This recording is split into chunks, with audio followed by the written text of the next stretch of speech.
मध्य प्रदेश के मुख्यमंत्री शिवराज सिंह चौहान दिल्ली दौरे पर हैं। सीएम शिवराज सिंह चौहान आज भी केंद्रीय मंत्रियों से मुलाकात करेंगे। सीएम केंद्रीय मंत्रियों से प्रदेश के विकास, आत्मनिर्भर एमपी को लेकर चर्चा कर सकते हैं।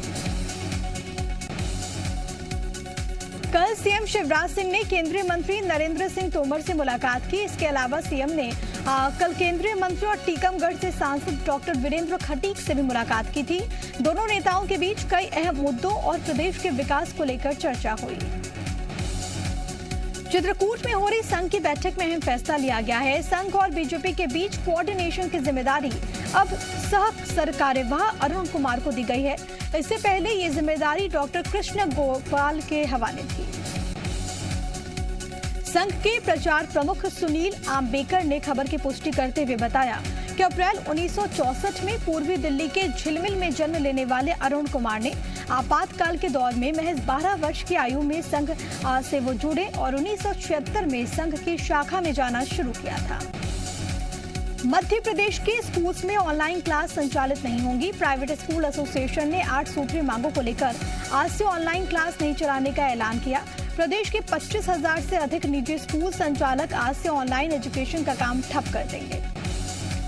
एमपी में प्राइवेट स्कूल एसोसिएशन कम क्षमता के साथ हायर सेकेंडरी स्कूल खोले जाने की मांग कर रहा है, लेकिन अब प्रदेश के दूसरे संगठन मध्य प्रदेश प्रांतीय अशासकीय शिक्षण संस्था संघ ने ऐलान किया कि वो प्राइवेट स्कूल एसोसिएशन के साथ नहीं है।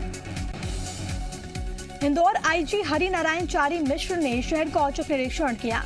आईजी के दौरे के दौरान विजयनगर थाना पुलिस ने जिला बदर बदमाश को चेकिंग के दौरान पकड़ने में सफलता हासिल की। जिला बदर बदमाश लकी चौहान को पुलिस ने चाकू के साथ गिरफ्तार किया। इंदौर में शातिर बदमाश लकी चौहान पर 2 हत्याओं और चाकूबाजी के दर्जन भर से अधिक मामले दर्ज हैं।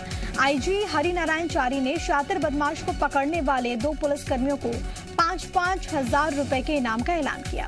छत्तीसगढ़ के सस्पेंडेड आईपीएस जीपी सिंह पर पुलिस का शिकंजा कसता जा रहा है।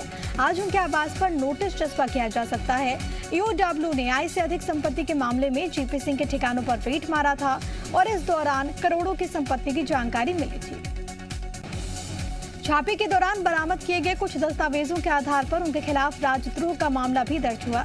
इसे लेकर जीपी सिंह ने छत्तीसगढ़ हाईकोर्ट में याचिका दायर की, तो वहीं प्रदेश सरकार की ओर से कैविएट दायर कर कोर्ट से बिना सुनवाई के फैसला नहीं देने की मांग की गई। छत्तीसगढ़ में बीते कई दिनों से 300 से अधिक कोरोना के मामले लगातार मिल रहे थे, तो वहीं बीते 24 घंटे में प्रदेश में 200 से कम मामले सामने आए। प्रदेश में कोविड के 188 नए मामले रिपोर्ट हुए हैं, जबकि 221 मरीज कोरोना महामारी से ठीक होकर अपने घरों को लौटे। छत्तीसगढ़ में एक बार फिर से वैक्सीनेशन पर ब्रेक लगने की खबरें हैं। कई जिलों में वैक्सीन खत्म हो गई है और अब नई खेप आने का इंतजार हो रहा है। इसके बाद ही वैक्सीनेशन अभियान एक बार फिर से शुरू किया जा सकेगा। छत्तीसगढ़ सरकार ने केंद्र सरकार को वैक्सीनेशन बंद होने के लिए जिम्मेदार बताया। दिल्ली दौरे से लौटे सीएम भूपेश बघेल ने आरोप लगाया कि अब तक प्रदेश के 1 करोड़ से अधिक लोगों को वैक्सीन लगाई जा चुकी है। अब अगर केंद्र से वैक्सीन मिलेगी ही नहीं तो वो लगवाएंगे कैसे? जेसीसीजे अध्यक्ष अमित जोगी ने पत्नी ऋचा जोगी के जाति प्रमाण पत्र निरस्त होने के मामले में कोर्ट पर भरोसा जताया। उन्होंने कहा कि इससे पहले भी पूर्व सीएम रमन सिंह ने मेरे पिता का जाति प्रमाण पत्र निरस्त किया था, जिसे कोर्ट ने बहाल किया। आपको बता दें कि हाई पावर कमेटी ने ऋचा जोगी के साल 2020 में बने गोंड जाति के सर्टिफिकेट को निरस्त कर दिया। साथ ही साथ मुंगेली कलेक्टर को कार्रवाई के लिए निर्देश दिया। एमपी के जिला मुख्यालयों पर जनपद पंचायत के मुख्य कार्यपालन अधिकारी, उपयंत्री, ग्राम पंचायत सचिव, रोजगार सहायक प्रदर्शन करेंगे। ये सभी खरगोन में जनपद सीईओ और धार में उपयंत्री की खुदकुशी को लेकर विरोध जाहिर कर रहे हैं। मध्य प्रदेश समेत देश भर में बिजली वज्रपात बनकर गिरी है। बिजली गिरने से यूपी, राजस्थान और मध्य प्रदेश में कई लोगों की मौत हुई है। एमपी में बिजली गिरने से 9 लोगों ने जान गंवा दी। आने वाले दिनों में सागर रेलवे स्टेशन का नाम बदल दिया जाएगा। दरअसल अभी तक सागर रेलवे स्टेशन का नाम सागौड़ लिखा जाता था। ऐसे में ऑनलाइन ट्रेन सर्च करने, टिकट लेने में बहुत परेशानियां होती थी लोगों को, और यही वजह है कि प्रभारी मंत्री अरविंद भदौरिया ने सागर रेलवे स्टेशन का नाम बदलने के निर्देश दिए। इस मामले को जिला योजना समिति की बैठक में रखा गया। इसके बाद प्रभारी मंत्री अरविंद भदौरिया ने नाम को बदलकर सागर करने के निर्देश दिए। जिला योजना समिति की बैठक में शामिल होने सागर पहुंचे अरविंद भदौरिया ने जिले में कोरोना की समीक्षा के साथ कई विकास कार्यों का भूमि पूजन भी किया। बालाघाट में सिंधु भवन और जटाशंकर कॉलेज में बनाए गए वैक्सीनेशन सेंटर पर लोगों की भीड़ उमड़ी। इसकी वजह से अव्यवस्था जैसे हालात पैदा हो गए। सिंधु भवन में बने सेंटर पर काफी लंबी लाइनें लग गईं और इसकी वजह से सड़क पर जाम लग गया। इस दौरान सोशल डिस्टेंसिंग का भी पालन होता दिखाई नहीं दिया। वैक्सीन की डोज कम होने की वजह से कई लोगों को टीका नहीं लग सका। वैक्सीनेशन सेंटर पर लोगों की भारी भीड़ देखने को मिली। मुरैना में एक तरफ जहां पर बिजली कंपनी करोड़ों के बकाया बिल को लेकर परेशान है, तो वहीं बीजेपी विधायक ने ग्रामीणों को बिजली चोरी की खुली छूट दे दी है। दरअसल जौरा विधानसभा के कैलारस कार्यालय में कुछ ग्रामीण विधायक सूबेदार रजौधा से मिलने पहुंचे। उन्होंने डीपीसी सीधे तार डालकर मोटर चलाने की बात कही। ऐसे में विधायक ने कहा कि बिजली वालों को मैं देख लूंगा, तुम मोटर चलाओ। नीमच में नाकोड़ा लुब्रिकेंट फैक्ट्री को दोबारा सील कर दिया गया है और इससे पहले भी प्रशासन की टीम ने छापा मारकर डीजल के सैंपल लिए थे, जो कि फेल होने पर फैक्ट्री बंद कर दी गई थी, लेकिन फिर से फैक्ट्री को चालू कर दिया गया। कलेक्टर के आदेश पर खाद्य आपूर्ति विभाग की टीम ने रेड मारा। 17 टैंक समेत अंडरग्राउंड टैंक से सैंपल लिए, लेकिन इस दौरान संचालक ने फैक्ट्री दोबारा शुरू करने के संबंध में कोई दस्तावेज नहीं दिखाया, इसलिए दोबारा से फैक्ट्री को सील किया गया। उज्जैन में बदमाश बेखौफ हैं। सावेर रोड स्थित एक निजी ढाबे में खाने का बिल चुकाने को लेकर ढाबा मालिक बदमाशों के बीच विवाद हो गया। देखते देखते विवाद इतना बढ़ गया कि मारपीट और पथराव की घटना भी यहाँ पर हुई है। ढाबा मालिक के अनुसार पुलिस के जवानों पर बदमाशों ने हमला किया, दूसरे ग्राहकों की गाड़ियों के कांच फोड़ दिए। पथराव होने से ढाबा मालिक का सिर फट गया और वो जिला अस्पताल में एडमिट है। सूत्रों के अनुसार ढाबा मालिक ने 7 आरोपियों के खिलाफ शिकायत की है और इनमें से 3 को हिरासत में लिया गया। भिंड में पावर ग्रिड कंपनी पर गुंडागर्दी का आरोप लगा है। आरोप है कि पावर ग्रिड कंपनी के लोग जबरन खेतों में बिजली के टावर लगा रहे हैं। मामला मोरोली गांव का है। किसान का आरोप है क्योंकि खेतों में पावर ग्रिड के लोगों ने बिना अनुमति के बिजली के टावर खड़े कर दिए। भिंड सहित पूरे प्रदेश में बिजली सप्लाई विस्तार के लिए नए टावर लगाए जाने पर ठेका पावर ग्रिड कंपनी के पास है। गांव के कई किसानों का आरोप है क्योंकि अनुमति के बिना ही खेतों में टावर लगा दिए गए। पुलिस का कहना है कि कंपनी केंद्र सरकार का काम कर रही है। इंदौर में रविवार को मोहाडी फॉल में पिकनिक मनाने गए 2 युवकों की डूबने के बाद सर्चिंग ऑपरेशन जारी है। देर रात होने की वजह से सर्चिंग ऑपरेशन को रोक दिया गया था। सुबह होते ही रेस्क्यू ऑपरेशन दोबारा शुरू कर दिया गया। इंदौर के मोहाडी फॉल में 6 दोस्त पिकनिक मनाने के लिए पहुंचे। इस दौरान 3 युवक डूब गए, एक को तो बचा लिया गया, लेकिन 2 युवक अभी लापता है, जिनकी सर्चिंग जारी है। रायसेन जिला पुलिस ने जननी एक्सप्रेस से 80 लीटर देसी कच्ची शराब पकड़ी है। पुलिस को मुखबिर की सूचना से जानकारी मिली कि जननी एक्सप्रेस में छिपाकर शराब लेकर जाई जा रही है। इसके बाद पुलिस ने गाड़ी को छींद मोड़ से पकड़ लिया। छतरपुर में भीषण हादसा हुआ है। ट्रक ने बाइक को टक्कर मार दी। इस दौरान ट्रक की चपेट में आने से 3 बाइक सवारों की मौके पर मौत हुई है। हादसा पीपड़ थाना क्षेत्र के पनागरपुरवा के पास हुआ। पुलिस ट्रक जब्त कर आगे की कार्रवाई कर रही है। रायपुर के बालगृह से मिले मंडला के बच्चों को वापस लाने की तैयारी है। मंडला महिला बाल विकास विभाग के अनुसार अभिभावकों के बयान दर्ज किए जा रहे हैं। अभी तक परिजनों ने जो जानकारी दी उसके अनुसार उन्होंने बच्चों को पढ़ाई के लिए रायपुर भेजा था। बैतूल के एक शादी समारोह से चोरी की वारदात सामने आई है। शादी में कुछ शातिर चोरों ने मौके का फायदा उठाते हुए सोने से भरा बैग पार कर लिया। बैग में लगभग 9 लाख का सोना था, जो कि दुल्हन को चढ़ना था। चोरी की घटना सीसीटीवी कैमरे में कैद। बैतूल में 7 जुलाई को बडोरा इलाके में एक सेवानिवृत्त बिजली अधिकारी के बेटे की शादी थी।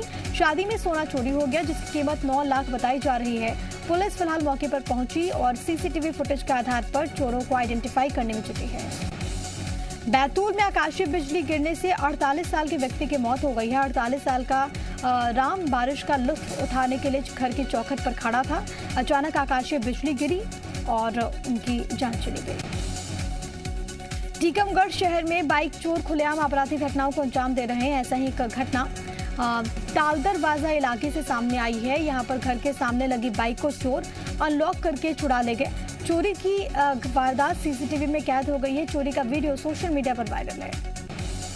चंबल के इलाके में रेत माफिया को नाकू चने चबाने वाली वन विभाग की महिला एसडीओ को अब मुरैना पुलिस ही परेशान करती नजर आ रही है। वन विभाग के एसडीओ श्रद्धा पांड्रे ने भवन निर्माण में इस्तेमाल हो रही चंबल नदी की अवैध रेत को जब्त किया, लेकिन पुलिस लाइन से रातों रात जब्ती रेत चोरी हो गई। एसडीओ श्रद्धा पांड्रे जब अगले दिन महिला थाने पर पहुंची तो उन्होंने चोरी की गई रेत की जगह सिंध नदी की रेत देखी। मामले में पुलिस कोई कार्रवाई करने की तैयारी नहीं कर रही। सरकार ने जिस बिगड़े हुए सिस्टम को सुधारने के लिए श्रद्धा पांड्रे को मुरैना में भेजा, उसी सिस्टम की धोखेबाजी का शिकार वो हो गई। ग्वालियर पुलिस ने बाइक चोर प्यारेलाल पंडित को गिरफ्तार किया है। चोर के पास से 5 बाइकें मिली हैं। कई इलाकों से वो वाहन चुरा चुका है। सिवनी पुलिस ने बीते दिनों हुई युवक की हत्या के मामले में 2 आरोपियों को पकड़ा है। पुलिस के अनुसार जुआ खेलते वक्त मृतक युवक की दोनों आरोपियों से पैसों को लेकर बहस हुई। इसके बाद दोनों ने मिलकर युवक के सिर पर हमला बोल दिया, उसे मौत के घाट उतार दिया। उज्जैन में पुलिस ने 17 साल के एक बच्चे के हत्याकांड का खुलासा कर लिया है। पुलिस के अनुसार पबजी और फ्री फायर गेम के विवाद में इसके साथी ने हत्या को अंजाम दिया। पुलिस अभी पूरे मामले की तफ्तीश में जुटी है। इसके बाद ही पूरे मामले का खुलासा करेगी। सूत्रों के अनुसार उज्जैन मामले में बच्चे की गला घोंटकर हत्या की गई थी। पहचान मिटाने के लिए केमिकल का इस्तेमाल हुआ। वहीं एसपी ने कहा कि माता पिता को इस ओर ध्यान देना चाहिए। पुलिस भी सोशल मीडिया के जरिए बढ़ते अपराध पर लगाम लगाने के लिए मुहिम चलाएगी। राजनांदगांव में एक शख्स पर अपनी दूसरी पत्नी की हत्या का आरोप। पारिवारिक विवाद के चलते हत्या की आशंका। आरोपी के घर पर मिली पत्नी की लाश, आरोपी मौके से फरार।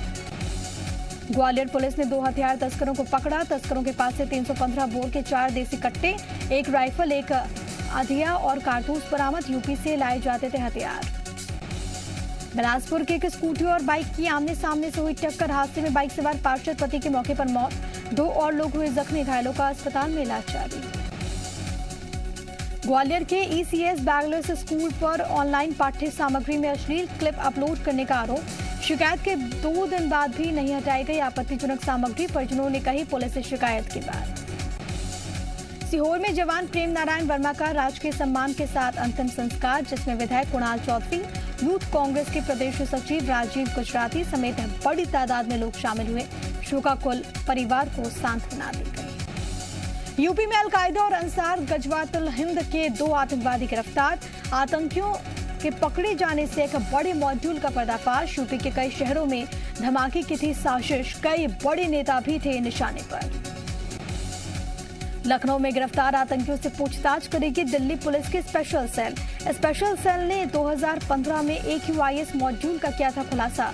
सूत्रों के अनुसार अलकायदा के एक मौजूदा प्रमुख आतंकी उमर अल मंडी को लेकर पूछताछ करेगी स्पेशल सेल। लखनऊ में आतंकियों के पकड़े जाने के बाद यूपी के कई शहरों में अलर्ट। अयोध्या में सुरक्षा कड़ी की गई। राम मंदिर परिसर में भी पुलिस बल तैनात। सभी जिलों और रेलवे स्टेशन पर अलर्ट जारी। यूपी की नई जनसंख्या नीति का ऐलान। सीएम योगी ने बढ़ती आबादी को बताया विकास में बाधक। समाजवादी पार्टी के सांसद बोले, हमें कोई बच्चा पैदा करने से नहीं रोक सकता। कहा, ये अल्लाह का कानून। कोरोना की संभावित तीसरी लहर के लिए आरएसएस की तैयारी। तीसरी लहर का सामना करने के लिए पूरे देश में कार्यकर्ता प्रशिक्षण का आयोजन करेगा संगठन। कोरोना नियमों के पालन, टीकाकरण के लिए लोगों को करेंगे जागरूक। जम्मू कश्मीर के अनंतनाग और श्रीनगर में एनआईए की छापेमारी। टेरर फंडिंग मामले में अनंतनाग से 5 और श्रीनगर से 1 गिरफ्तारी। कोलकाता में भी एटीएस ने 3 संदिग्ध आतंकियों को हिरासत में लिया। जमात उल मुजाहिदीन बांग्लादेश से जुड़े हैं तीनों संदिग्ध। आने वाले विधानसभा चुनावों को लेकर पीएम मोदी ने पार्टी के राष्ट्रीय सचिवों के साथ की मीटिंग। बैठक में पार्टी अध्यक्ष जेपी नड्डा, संगठन मंत्री बीएल संतोष हुए शामिल। 1 घंटे तक चुनावों को लेकर हुई चर्चा। बंगाल की ही तरह समाजवादी पार्टी ने भी अपनाया खेला होबे का नारा। 2022 के विधानसभा चुनावों के लिए समाजवादी पार्टी ने दिया यूपी में खेल होई का नारा। भोजपुरी गायक सिद्धांत के साथ अखिलेश यादव ने मंच से गाया गाना। पानी पर फिर दिल्ली और हरियाणा में ठनी। आम आदमी पार्टी का आरोप, हरियाणा ने रोका दिल्ली का पानी। सुप्रीम कोर्ट जाने की दी धमकी। कहा, हरियाणा सरकार ने सुप्रीम कोर्ट के आदेश की अवहेलना। उत्तराखंड में फ्री बिजली वाले बयान पर बीजेपी और कांग्रेस ने आपको घेरा। कांग्रेस ने कहा, प्रलोभन देकर जनता के वोट नहीं खरीदे जा सकते। सीएम पुष्कर सिंह धामी ने कहा, हम 24 घंटे लोगों को बिजली दे रहे हैं। आज पुरी में निकाली जाएगी भगवान जगन्नाथ की रथ यात्रा। कोरोना के कारण सेवादार और प्रशासन के लोग ही रथ यात्रा में होंगे शामिल। गुजरात के अहमदाबाद में गृह मंत्री अमित शाह भगवान जगन्नाथ की मंगल आरती में हुए शामिल।